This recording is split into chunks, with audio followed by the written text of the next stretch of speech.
Imagine a surveillance system that doesn't buzz, doesn't glow, and doesn't look artificial at all, because it's alive. Recent reporting reveals that researchers in Russia are experimenting with pigeons guided by neural implants, effectively turning real birds into remote-controlled observation platforms. This video unpacks how this technology works, why scientists say it's possible, what makes it different from drones, and why experts believe it could reshape how monitoring and surveillance are done. The technology at the center of this story is being developed by Nairi Group, a startup specializing in brain-computer interfaces. According to reporting by The Telegraph, the company claims it has built a system that allows human operators to influence the flight direction of pigeons in real time using implanted neural hardware. The key detail here is control, not automation. Unlike drones that rely on GPS, software, and onboard processors, this system works by interacting directly with a bird's nervous system. Tiny electrodes are surgically implanted through the pigeon's skull and positioned in specific brain regions associated with navigation and directional response. These electrodes are connected to a lightweight stimulator mounted on the bird's head. When an operator sends a wireless signal, the stimulator delivers small electrical pulses that prompt the pigeon to turn left or right. The bird still flies on its own, flaps its wings naturally, avoids obstacles instinctively, and lands without assistance. The technology does not force movement. It subtly redirects behavior the bird already knows how to perform. To gather visual data, the pigeon carries a miniature camera mounted on its chest. Power and control electronics are stored in a small backpack fitted with solar panels, reducing reliance on batteries. Nairi claims this setup allows pigeons to remain active far longer than small drones, and to cover distances exceeding 300 miles per day. What makes this approach technically compelling is that it offloads complexity to biology. Birds already possess advanced flight control, energy efficiency, and environmental awareness that engineers struggle to replicate. Instead of recreating those systems artificially, this method leverages them directly. While independent testing of the full system remains limited, the neuroscience behind brain stimulation is well established. Similar techniques have been studied for decades in animals and humans. What's new here is not the science itself, but the way it's being applied, transforming a living organism into a mobile sensing platform.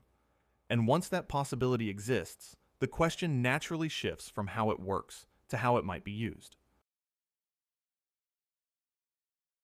Nairi Group emphasizes that its pigeon-based system is intended for civilian purposes. The company highlights applications such as inspecting power lines, monitoring industrial facilities, operating in sensitive airspace where drones may be restricted, and supporting search and rescue efforts in hard-to-reach areas. From a practical standpoint, these claims are not unreasonable. Birds can approach infrastructure without drawing attention. They don't emit electronic signatures like drones, don't rely on constant satellite links, and don't trigger the same regulatory concerns. In environments crowded with sensors, cameras, and signal monitoring, a pigeon looks exactly like what it is, a pigeon. However, this natural camouflage is also what makes experts uneasy. Technologies that quietly collect data while blending into everyday environments occupy a gray zone between innovation and misuse. Once a system can be guided remotely and carry sensors, its function depends less on intent and more on access. Neuroscientist James Giordano has warned that bio-integrated platforms raise unique concerns because they are harder to track, regulate, or counter than machines.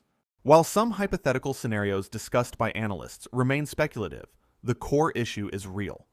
Living systems are not governed by the same rules as hardware. There is also the ethical dimension. Implanting electrodes into animals for non-medical purposes raises questions that current technology regulations don't fully address. Drone laws focus on airspace and devices. Animal research ethics focus on laboratories and controlled experiments. Biodrones sit uncomfortably between those categories. Another concern is scalability. Even if current demonstrations are limited, the concept itself could be extended to other species. Nairi's CEO has openly discussed adapting the system for birds capable of carrying heavier payloads or operating in different environments, including ravens, seagulls, and albatrosses. This is why analysts see PJN-1 less as a finished product and more as a proof of concept. It shows what becomes possible when neural interfaces, lightweight electronics, and biological systems converge, and why existing safeguards may not be enough to manage that convergence. Understanding this project also requires examining the ecosystem around it.